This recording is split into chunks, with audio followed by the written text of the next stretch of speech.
नमस्कार दोस्तों। तो आज के इस विशेष विश्लेषण में हम बात करने वाले हैं भारत की डिजिटल जनगणना 2027 के बारे में। जरा सोचिए, 150 साल पुरानी पूरी तरह से कागजों पर चलने वाली इतनी बड़ी प्रक्रिया अब बिल्कुल डिजिटल होने जा रही है। ये कोई छोटा मोटा प्रशासनिक बदलाव नहीं है, करोड़ों घरों तक पहुंचना, वो भी बिना एक भी कागज के पन्ने के। ये अपने आप में एक बहुत ही बड़ा और ऐतिहासिक कदम है। ओके, तो चलिए सीधे मुद्दे पर आते हैं। स्क्रीन पर ये नंबर देखिए, 11,718 करोड़ रुपए। ये विशाल बजट साफ तौर पे बताता है कि 2027 की जनगणना का स्केल और इसका महत्व कितना बड़ा है। ये कोई साधारण सरकारी योजना नहीं है। इस फंड का इस्तेमाल सिर्फ एक मोबाइल ऐप बनाने के लिए नहीं हो रहा है, बल्कि पूरे देश में सुरक्षित सर्वर लगाने, लाखों फील्ड वर्कर्स की ट्रेनिंग और डेटा की 100% सिक्योरिटी तय करने के लिए किया जा रहा है। तो आज देखिए, 1881 में जब पहली बार पूर्ण जनगणना हुई थी ना, तब से इसे हर 10 साल में एक मिशनरी उत्साह के साथ किया जाता रहा है। पर अब सदियों से कागजों के ढेरों पर टिकी ये परंपरा बदल रही है। अब सब कुछ मोबाइल बेस्ड और सिक्योर होगा। और हाँ, 2027 के इस जनगणना में जातिगत गणना को भी शामिल किया गया है। इसका सीधा सा मतलब यह है कि राष्ट्रीय नीतियां बनाने के लिए अब सरकार के पास पहले से कहीं ज्यादा तेज और सटीक डेटा मौजूद होगा। लाखों फील्ड वर्कर्स घरों में डेटा लेने आएंगे, उनके पास HLO ऐप यानी हाउस लिस्टिंग ऑपरेशंस ऐप होगा। लेकिन इसके लिए मोबाइल हार्डवेयर की कुछ सख्त शर्तें रखी गई हैं। स्क्रीन पर देखिए, सुचारू रूप से काम करने के लिए iOS 15.0 या Android 11.0 होना ही चाहिए और कम से कम 4 GB रैम की जरूरत होगी। क्यों? क्योंकि इस ऐप के अंदर भारी भरकम डिजिटल मैप्स और हजारों घरों का डेटा प्रोसेस होना है। कमजोर हार्डवेयर का मतलब है डेटा क्रैश होना, जिसे इतने बड़े राष्ट्रीय अभियान में हम बिल्कुल भी अफोर्ड नहीं कर सकते। अब जो बात मैं बताने जा रहा हूं वो सबसे ज्यादा इंपॉर्टेंट है, साइबर सिक्योरिटी। एप्पल और एंड्रॉयड स्टोर्स पर इस ऑफिशियल ऐप को पहचानना बहुत जरूरी है। राष्ट्रीय डेटा की सुरक्षा के लिए रूल्स बिल्कुल क्लियर हैं। ऐप सिर्फ और सिर्फ रजिस्ट्रार जनरल इंडिया के आधिकारिक डेवलपर अकाउंट से ही डाउनलोड होनी चाहिए।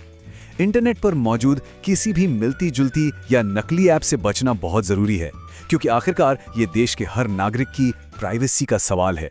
ऐप इंस्टॉल होने के बाद एक बहुत ही सख्त वन टाइम रजिस्ट्रेशन प्रोसेस होता है। इसमें 5 क्लियर स्टेप्स हैं। सबसे पहले ऑफिशियल यूजर आईडी और कैप्चा डालना है। दूसरा स्टेप, और इसे बहुत ध्यान से सुनिएगा, भाषा का चुनाव। ट्रेनिंग मैनुअल में साफ चेतावनी दी गई है कि एक बार जो भाषा चुन ली, वो बाद में किसी भी परिस्थिति में बदली नहीं जा सकती। ऐप दोबारा इंस्टॉल करने पर भी नहीं। इसके बाद OTP वेरिफिकेशन होता है, एक सुरक्षित पासवर्ड बनाना होता है और फिर रोजमर्रा के इस्तेमाल के लिए एक पिन सेट करना होता है। अगर हम रजिस्ट्रेशन के इन सभी चरणों को इस फ्लोचार्ट के जरिए देखें, तो इसमें एक बहुत ही नाजुक सुरक्षा चेक पॉइंट निकल कर आता है, और वो है OTP वेरिफिकेशन। ये OTP RGICEN के नाम से मैसेज बॉक्स में आता है। ये एक तरह की जरूरी दीवार है जो ये तय करती है कि सिस्टम में केवल अधिकृत सरकारी कर्मचारी ही एंट्री कर रहे हैं। अब यहाँ ट्रेनिंग मटेरियल में एक बहुत ही शानदार तुलना दी गई है। पासवर्ड और पिन में आखिर फर्क क्या है? देखिए, पासवर्ड को आप एक घर के मुख्य दरवाजे का ताला समझिए। इसका इस्तेमाल बहुत कम होता है और इसके लिए इंटरनेट जरूरी है। जबकि पिन उस घर के अंदर के कमरे का दरवाजा है, जिसे आप दिन भर में कई बार खोलते हैं, वो भी बिना इंटरनेट कनेक्शन के। काफी प्रैक्टिकल उदाहरण है ना? खैर, तकनीक तो अपनी जगह है, लेकिन इस विशाल अभियान को जमीनी स्तर पर सफल बनाने वाले इंसानों को हम नजरअंदाज नहीं कर सकते। ये जो 25,000 रुपए का फिगर आप देख रहे हैं, ये वो कुल मानदेय है जो फील्ड वर्कर्स और सुपरवाइजर्स को उनके योगदान के लिए दिया जाएगा। ये इस बात का प्रतीक है कि सरकार इतने बड़े वर्कफोर्स को उनके एक्स्ट्रा एफर्ट्स के लिए सही प्रोत्साहन दे रही है। ओके, अब हम इस पूरी प्रक्रिया के दूसरे और शायद सबसे आधुनिक पहलू की तरफ बढ़ते हैं, सिटीजन्स एंड सेल्फ एन्यूमरेशन, यानी कि नागरिक खुद अपनी गणना कैसे कर सकते हैं। और ये फ्लोचार्ट बहुत ही शानदार तरीके से दिखाता है कि आम जनता के लिए ये प्रोसेस कितना आसान और पारदर्शी बना दिया गया है। सबसे दिलचस्प बात पता है क्या है? फील्ड वर्कर के आपके घर आने से ठीक 15 दिन पहले ऑनलाइन पोर्टल खोल दिया जाएगा। वहां लोग अपनी सुविधा के अनुसार खुद ही अपने परिवार की जानकारी आराम से दर्ज कर सकते हैं। इस स्वगणना प्रक्रिया के मुख्य फीचर्स पर नजर डालें तो आपको एक इंटरैक्टिव मैप पर अपने घर की एग्जैक्ट लोकेशन पिन करनी होगी। एक जरूरी बात और, परिवार के मुखिया का नाम एक बार दर्ज हो गया तो उसे बदला नहीं जा सकता। और जब आप सारा डेटा सही से भरकर फाइनल लॉक कर देते हैं तो सिस्टम H अक्षर से शुरू होने वाली 11 अंकों की एक सेल आईडी जनरेट करता है। ये 11 अंकों की आईडी इस पूरे प्रोसेस का सबसे क्रूशियल हिस्सा है, क्योंकि जब प्रगणक घर आएंगे तो डेटा वेरीफाई करने के लिए आपको यही आईडी उन्हें देनी होगी। अब इतने बड़े लेवल पर इस पूरे काम को मैनेज करना एक दिन का काम तो है नहीं। इसलिए अब हम आगे बढ़ते हैं और जनगणना के 2 प्रमुख चरणों को समझते हैं। यहाँ इस टेबल में आप इस महाअभियान के दोनों चरणों का टाइमलाइन क्लियर देख सकते हैं। फेज 1 जो 2026 के मध्य में शुरू होगा वो है मकान सूचीकरण। यहाँ मेन फोकस देश के बुनियादी ढांचे और घरों की स्थिति को मैप करना होगा। फिर आएगा फेज 2 जो 2027 की शुरुआत में चलेगा। ये होगी असल जनसंख्या गणना, और इन दोनों चरणों का जो अंतिम लक्ष्य है ना, वो है 1 मार्च 2027 तक पूरे देश का एकदम सटीक जनसांख्यिकीय डेटा तैयार करना। 1 अरब से ज्यादा लोगों का डेटा कलेक्ट करने में हम लापरवाही तो अफोर्ड नहीं कर सकते। इसलिए हमारा अगला और आखिरी सेक्शन है सख्त नियम और जुर्माने।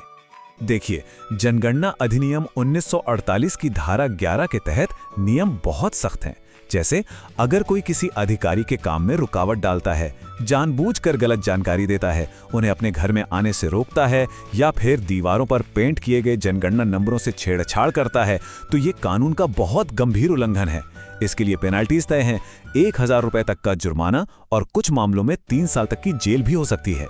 तो यहाँ सबसे क्रूशियल पॉइंट ये है कि जहाँ एक तरफ कानून में सख्त जुर्माने हैं, वहीं दूसरी तरफ आम जनता का डेटा 100% सेफ और गोपनीय रखने की गारंटी भी दी गई है। धारा 15 इसे बिल्कुल साफ करती है। किसी भी नागरिक का पर्सनल रिकॉर्ड पूरी तरह से गुप्त रहेगा, कोई भी बाहरी व्यक्ति से चेक नहीं कर सकता, और सबसे बड़ी बात, ये डेटा किसी भी कोर्ट में सबूत के तौर पर भी इस्तेमाल नहीं हो सकता। बेसिक आइडिया ये है कि लोग बिना किसी डर के एकदम सही जानकारी दे सकें। तो इस पूरे विश्लेषण के अंत में एक बड़ा सवाल दिमाग में आता है।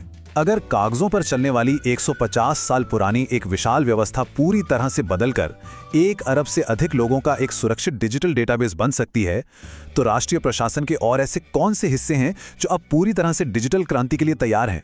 सोचिएगा जरूर। इस जानकारी से भरे विश्लेषण में हमारे साथ जुड़ने के लिए बहुत बहुत धन्यवाद।